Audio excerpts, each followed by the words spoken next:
साथियों, इस समय हम आपको बता दें कि इंद्री जिला करनाल के अंदर 2 फरवरी 2024 को रात के लगभग 8 बजे की कोई घटना घटी है।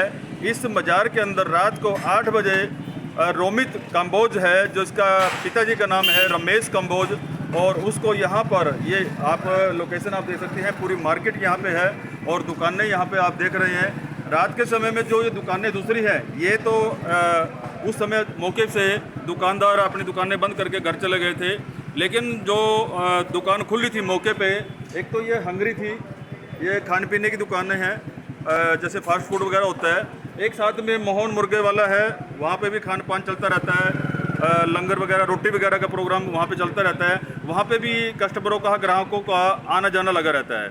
लेकिन बता दें कि उस समय में एक रंजिश से पटेड़ा गांव का बता रहे हैं वाक़ा कि पटेड़ा गांव जो कि राजेपुर के पास पड़ता है, खेड़ा पटेड़ा, और उस पटेड़ा गांव से रोमित कंबोज यहाँ पर इस रास्ते से क्रॉसिंग करता है और उसी वारदात मौके वारदात पर, जैसे उनको किसी की प्रकार की पहले से सीआईडी हो या प्री प्लान हो, उसी सीआईडी को लेकर के यहाँ पर उस पर हमला किया जाता है।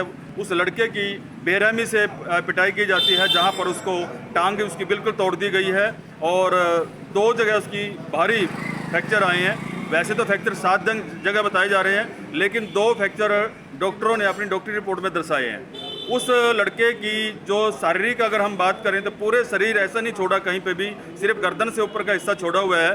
बाकी सारे जो शरीर है, बॉडी है, उस बॉडी के ऊपर सारे के ऊपर बेरहमी से मारा हुआ है, जिसका मेडिकल में प्रिस्क्रिप्शन भी हो चुका है और उस अनुसंधान के अंदर वो मेडिकल रिपोर्ट आई है। विडम्बना ये रही है कि 2 तारीख से वो लड़का, जैसे वारदात हुई है 3 की रात को, और 4 तारीख के बाद वो सरकारी हॉस्पिटल इंद्री, उसके बाद नागरिक हॉस्पिटल करनाल में एडमिट हो जाता है और उसके बाद पुलिस के ऊपर 112 नंबर से कॉल की जाती है। 112 नंबर की अगली जो कार्रवाई होती है, मौके के जो संबंधित गवाह हैं उनसे भी हम बातचीत करने की कोशिश करेंगे।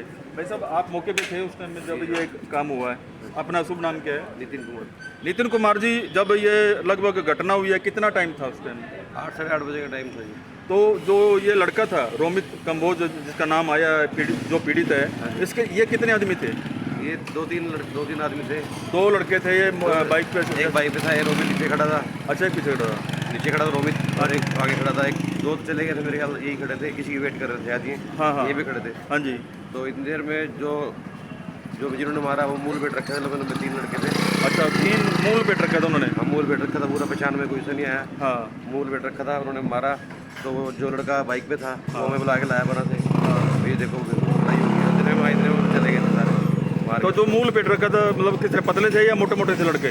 लंबे से लड़के थे, पतले भारी शरीर के थे? हाँ, ठीक से थे, लंबे। हाँ, लंबे से थे, भारी शरीर के थे। लेकिन वो कोई अपने व्हीकल पे थे या कोई असला था उनके पास? असला नहीं था, डंडे थे उनके पास। उनके पास डंडे थे। मारने वाले कितने लोग थे? 3 लोग। 3 लोग थे। हमने 3 देखे थे। वो किस तरह भाग गए मारपीट के? उधर चले गए परली जो कि मेन रोड की तरफ चले गए हैं। Bus stand. तो उन्होंने कितना मारा उनको, कैसे मतलब? डंडे से मारा जी, 2 मिनट के लिए। अच्छा। वो टांगे टूंगे को मारा ज़्यादा उसको। हाँ, छुटवाने वाला कोई नहीं था उस टाइम मौके पे? जब हम पहुँचे इतना चले गए सर वो।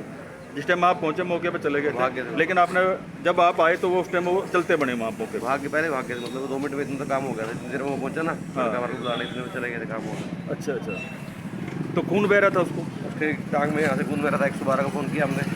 किसी ने किया 112 पे फोन? आपने की? पंडित जी के जिस लड़का था उसके नंबर से बात मैंने की थी। अच्छा, आपने 112 पे कॉल करके पुलिस को बुलाया? हाँ, उनको बताया भी चाहे चोट लगी है। हाँ। जब एम्बुलेंस को भी फ़ोन किया, एम्बुलेंस लेट आई। हाँ। एम्बुलेंस से पहले फिर 112 में उठाया उनको। 112 लेके गई है? 112 ही बिठा के, वो बोला हमारी गाड़ी बिठा दो, मुझे अस्पताल आया था, ज़्यादा चोट लगी हुई है। हाँ। उसकी यहाँ से खून चला टांग में से। हाँ। वो कर तो इसमें आपने जैसे देखा गया तो कोई गलती पता लगा कि गलती किसकी थी? बात का तो पता नहीं क्या है। हाँ। और तो यहाँ खड़े थे, किसकी वेट कर रहे थे पता नहीं। अच्छा। लड़के भी नहीं पता वो कौन थे। हाँ। फूल पेट रखा था। हाँ। क्या कहते हैं, लेकिन जो पीड़ित है वो पहचान सकता है? पीढ़ी तो पता होगा। पीड़ित को पता होगा जी। तो तस्वीरें आप देख सकते हैं, इंद्री की घटना है। ये मार्केट है, मार्केट का नाम क्या वैसे? मेहता मार्केट। मेहता मार्केट। ये मेहता मार्केट है, रात को लगभग 8 साढ़े 8 की घटना बताई जाती है कि रोमित कंबोज को बेरहमी से यहाँ पे मारा जाता है, उसकी टांग तोड़ी जाती है और 112 पे जैसे दुकानदारों ने फ़ोन करके पुलिस को यहाँ पे बुलाया और पुलिस मौके पर आई है और उसको रोमित कंबोज को अपनी गाड़ी के अंदर बैठा करके उसको हॉस्पिटल ले जाया जाता है। उसके बाद आगे की कार्रवाई हो जाती है। विडम्बना इस बात की है कि आज 17 तारीख हो चुकी है, अभी तक जो हमलावर थे उनको गिरफ्तार नहीं किया गया है, जबकि पीड़ित पक्ष के परिवारजन डीएसपी साहब से मिले हैं और डीएसपी साहब ने आश्वासन दिया है मीडिया के सामने।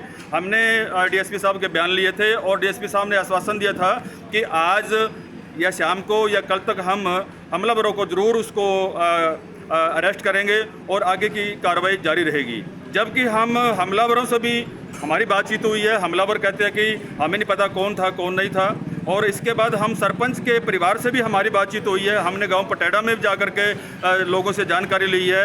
सरपंच के पिता ने इस बात को स्वीकार किया है कि जो लोग वाल्मीकि समाज के थे उन्होंने उनको गालियां दी है, यानी कि कंबोज समाज को जिसको यहाँ पे मारा गया उनको गाली गलौज करी थी और उनके परिवार के अंदर एक दारू पी रहे थे क्योंकि नशे में थे वो उस समय में, जो दारू की बोतल थी उनके परिवार के घर के अंदर फेंक के मारी थी और जिससे ये पूरा का पूरा मामला तुल पकड़ जाता है। उस रंजिश को लेकर के रोमित कंबोज को यहाँ पर मौके पे वारदात की जाती है और उसको बेरहमी से उसको मारा जाता है।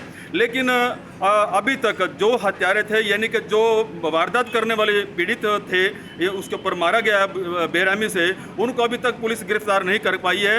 और अब सवेरे मेरी बात हुई थी सच्चों से, तो जब मैंने बातचीत करने की कोशिश करी कि क्या रहा, अब आपने कल कहा था कि हम जिन्होंने ये मामला किया है, जिन्होंने ये सारे के सारे घटना को अंजाम दिया है, उसके बारे में क्या रहा, तो उन्होंने कहा हम कार्रवाई कर रहे हैं। जबकि मुकदमा नंबर 83 था, हमने सारी जानकारी भी दी, अपने परिचय भी दिया है। तो उसके बाद एसएचओ साहब चुप्पी सा जाते हैं। अगली की घटनाक्रम की जब हम बातचीत करने की कोशिश कर रहे हैं, मीडिया पूछ रही है कि आगे कार्रवाई क्या होनी है, तो एसएचओ साहब वहाँ पे चुप्पी साधते हुए नजर आते हैं। अभी हम अगले की बात करेंगे, एसपी साहब से भी बातचीत करने की कोशिश करेंगे। आखिर इतनी बड़ी घटना घट रही है, कभी उत्तम नगर में मर्डर हो जाता है, कभी मुगल माजरा में मर्डर हो जाता है, और पुलिस इतनी विडम्बना से बैठी हुई है, आराम से बैठी हुई है, या मैं कह सकता हूँ कि काम में भी लगी है। मैं पुलिस को दोषी नहीं ठहरा रहा हूँ, क्योंकि पीड़ितों का बयान है कि अभी तक कोई कार्रवाई नहीं हुई है। उसी को लेकर के हम लोग ये आप लोगों को जानकारी देना चाह रहे हैं कि इतने दिन बीत जाते हैं। कल डीएसपी साहब ने भी आईओ को फ़ोन करके कहा कि आप कहाँ हैं। उन्होंने कहा कि हमारी किसान आंदोलन के अंदर ड्यूटी लगी हुई है, हम वहाँ पे हैं। जब वहाँ से बातचीत हुई तो उन्होंने 15 मिनट का समय दिया था डीएसपी साहब ने कि 15 मिनट के अंदर तुरंत आप अपने घर से लेकर के या जहाँ पर भी हैं थाना के अंदर, इंद्री थाना के अंदर हाजिर हों और इस कार्रवाई को तुरंत हमलावरों को पकड़ा जाए, उनको अरेस्टिंग डाली जाए। अब आगे का जो हम बातचीत करेंगे और एसपी साहब से भी हम जानकारी लेंगे।